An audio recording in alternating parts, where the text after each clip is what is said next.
Hello and welcome to another video. So today we're taking a look at Wrathblood again. Wrathblood is a very solid deck as I've tested it over the last week since making the last video. This Wrathblood is extremely solid. It's definitely ironed out a lot of the kinks that early Wrathblood had this expansion and is now an extremely aggressive hitter, usually closing out games around turn 6 without too much hassle. There's a little bit of RNG, of course, because if you just don't draw chimeras at all, you kind of get screwed over, but that is a very rare instance given how much draw is now in this deck. So your main early combos that you're searching for are Weapon Tamer, Fierce Disciple, Fell Transformation. You get those 3 cards early, you're pretty much locked in for 7 on turn 3 for self-damage, and that puts you in a really nice spot. Otherwise, getting Harmonic Wolves aren't bad. Demon Keys is nice and solid, although it's better to just play it once you've already got 7, because you do get that heal and clear potential, which is a really nice way just to kind of buy you a turn most of the time. Then you get into the 2-drop cards a little bit more. You get the Razor Claw and the Blood Packs and the How to Train Your Bat. So Blood Pact and How to Train Your Bat are just self-damage draw cards. Very, very solid, very, very useful. Razor Claw, one of your finisher cards, along with Silver Snipe, which is your 1 cost. Similar effects, dealing 3 damage to face is basically what you're going to be using them for 9 times out of 10. And that'll usually be enough to cinch you out a game after you've played something like Diablos or Chimera. Then you get into, obviously, the higher cards, where you end up with the Asuka Twins, which is a really good going second card and can make up a lot of ground, but also not a bad going first card, as if you already have a Weapon Tamer out and you play Asuka, you do get that self-proc along with the double draw, which is also quite valuable. Then you have a Yor, which is Diablos and Diablos itself, so we're running 3 Diablos total, as you can see here. And that's just your big hitter card. It clears the board, you hit for 6, you pretty much can win games off it. Grand Rondo, a clear heal and damage. It's basically everything you could ever want as a just 4 across the board. Both healing you for 4, dealing your opponent 4, and hitting their board for 4, along with a double draw. Again, mostly getting that draw mechanic going. Dark Temptress is another just potential clear card. I haven't had that come up as much, but it's always nice to have. You get the clear, you get the evo, you get the double draw off it, and you get a +2 to heal. It's also not bad to get yourself to 7 if you are in the slower sort of game, which doesn't happen often, but is always useful. And then the big cincher of the game, Chaotic Chimera. That card is just insane. If you get one decently early and you get a good early setup, which this deck tends to optimize for, obviously, you're going for those early 7 damage to face so that you can get that Chimera active. Once you start decreasing it, getting it down to about 6 or 3. 3 ideally is where I find it most playable, but sometimes you'll even get it to 0, and that is a huge buff.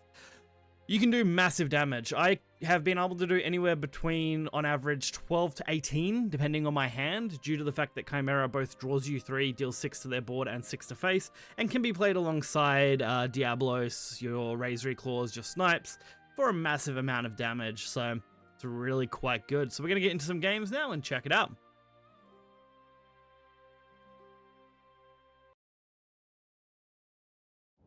Okay, we're going to start things off with a match against Amulet Haven. Amulet Haven is another extremely popular deck, and one that I usually have about a 50% win rate against using Wrathblood, which isn't too bad, honestly. Given that these two decks seem to be vying for a top spot, 50-50 win rate, not actually awful against it. We do end up starting with a pretty okay hand. Weapon Tamer, Rondo, Asuka Twins. Not the worst possible outcome here. It does allow us to just drop Weapon Tamer turn 1, which will get us that early proc. Hopefully, as long as it sticks around, which against Amulet Haven is pretty common, you usually get to stick the Weapon Tamer turn 1 without too much hassle. Unfortunately, we don't draw much better here, which is a little disappointing. We didn't get an optimal turn 2, but we at least get that 1 self-damage and a little bit of damage to face. So that puts us on 2 self-damage for the turn, and we're going into the next turn without much to play. This hand ended up bricking a little hard here. We end up having to snipe away this, getting our self-damage. Really slowed us down quite a bit. At this point, we wanted to be as close to 7 as possible, but we just couldn't quite get there. Now, the Asuka Twins is usually the card you're looking at next, as going second, playing it on turn 4 when you get your Evo points up, is decent value. And we can actually do some stuff here, generate a little more self-damage, which is what we want, and probably actually end up trading into this if we want to, just so we don't take any more face damage, because face damage is our biggest weakness. If we take too much early face damage, we don't have a chance to recover it, and it can really put us in a bind. I believe that has put us at about 4 or 5 on the self-damage total as well this turn. So it puts us very close to the Dark Temptress play. And not too far away from being able to rondo. So I was tempted to twins here, which is honestly what I should have done thinking about it. Because twins would have recovered me too. Before I decided to play the Temptress. It actually would have been just the optimal play. Although it would have caused us to overdraw. Or come close to overdrawing. And that wouldn't have been as great. But it did make our Chimera active. A little slow, but Chimera could still be played on 6 if we need it. So not the worst outcome in the world. May the gods bless you. And now we have to deal with a card that can't take more than 3 damage. So I end up just rondoing it. Trying to get a few more cards. Fortunately, we do end up with Demon Keys, which isn't a bad one here. Does let us clear and kind of buy us a turn to just hit them in the face. While also getting this Chimera down and holding onto that Diablos so that we can potentially burst them for 12 next turn, which is also why we played the snipe at the end there. We want to get them as close to being lethal next turn as possible, because if by any chance we manage to hit another snipe, we have a 15 damage combo in hand without even affecting our board. Fortunately, it doesn't look like it's going to be too much of a worry. Although they do end up healing +1, so we do need that snipe, and we do manage to hit it. The RNG was on our side this game. To be fair, we had a decent chance of getting it. We're playing Chimera. We had 4 draw chances from 20 cards-ish, a little over 20 cards, to hit a snipe, and I think we still had 2 remaining in deck. So 1 in 10-ish isn't too bad. Then we can just snipe them for game. Alright, another deck we've seen rising up through the ranks lately is Mech A Shadow. I can't hold back. Mech A Shadow is a little bit of a problem. Or Machine A Shadow, however you want to pronounce this fucking keyword here. We end up going Chimera Snipe, just throwing them away. It's just not enough early game pressure yet, and our draws aren't really a problem. We are going first, but we do have Weapon Tamer, so we're not actually in too bad a spot. Weapon Tamer, Fell Transformation Serpent is a really nice opener, as long as this sticks, which typically it will. While I haven't played against Shadow a lot, it is still an extremely solid deck, and seems to give me a little bit of a run sometimes. Not too bad though. It's definitely not as difficult as Amulet Haven and Eteria Dragon. Those 2 decks definitely give me the worst matchups, and that's really not that bad. It's really Dragon. Dragon punishes me hard. If I have to go up against Eteria Dragon, it's just a pain to deal with if they turn 4 Valdane. But this Shadow deck, not too bad. We basically just played our full combo out here. We get some early game cards, we get some draw on board, we do that self-damage that we need. We're basically at a point now where we're just looking for draw. Any draw I can take here is huge. I believe that Harmonic Wolf play put us on exactly 7, which allowed us to Chimera. Although we are going to overshoot this by quite a bit because we're looking for that draw, of course.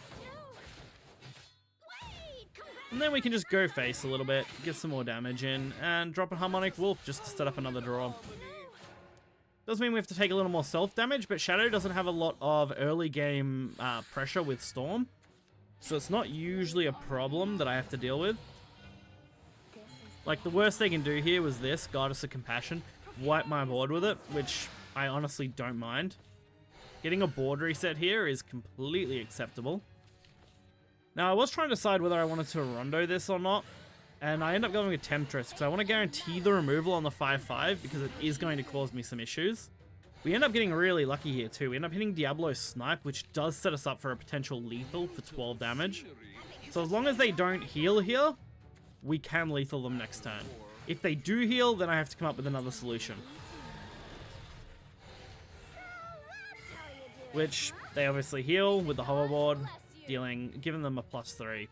So I do have to come up with another solution.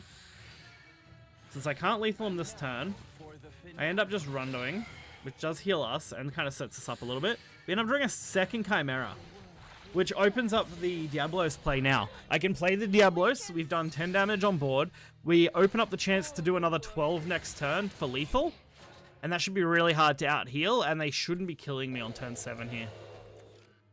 Because they've only got 10 shadows, and they haven't had enough time to really set anything substantial up. So they get the Athena card here. They end up pumping out some bots, which is a little annoying to deal with, but nothing that we can't handle. So Friends Anywhere is fine. Joy Secured is going to heal them. Unfortunately, this does then put them out of heal range, so now we can't lethal them for 12. But it did cost them a lot to devote to this. It's definitely not the worst outcome for me.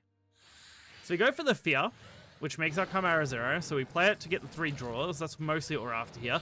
Unfortunately, that does mean dealing 0 to their face.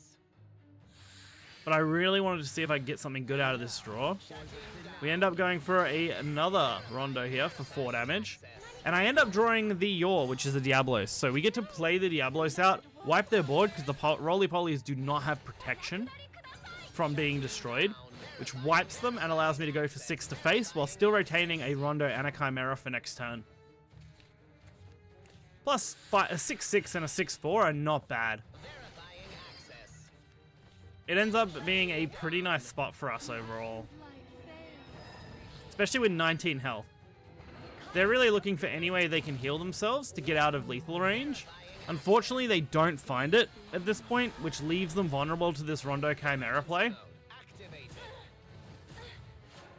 So we can pretty much just eat any card with the Chimera. Doesn't really matter what we eat here as long as it's not Rondo. Then we just Rondo them, deals 4. We end up drawing Snipe Razor Claw anyway, which would have been another 9 damage on top, even if we didn't want a Chimera here, so pretty easy. This deck does a wonderful job at these sort of games. So overall, this deck is extremely solid and consistent. I haven't had too much issues piloting it.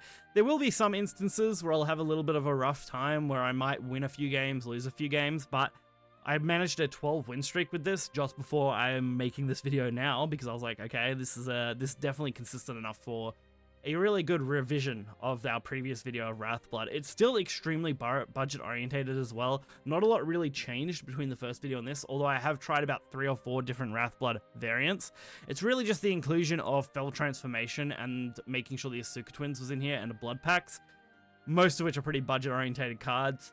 It's insane how good this deck is for the fact that it runs 6 legendaries. 3 Chimera, 3 Diablos, that's it.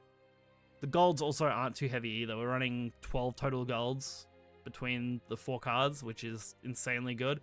And again, all pretty much come in the trial deck. The trial deck is a great value, and I highly recommend Wrathblood. If you are getting back into the game for the end of this expansion, you know, checking it out, definitely recommend it. So, hopefully you guys enjoyed the video. I stream semi-regular at this point, although the next few days after this video probably won't be much going on as I edit the story for this game. And until next time, guys, I'll catch you then.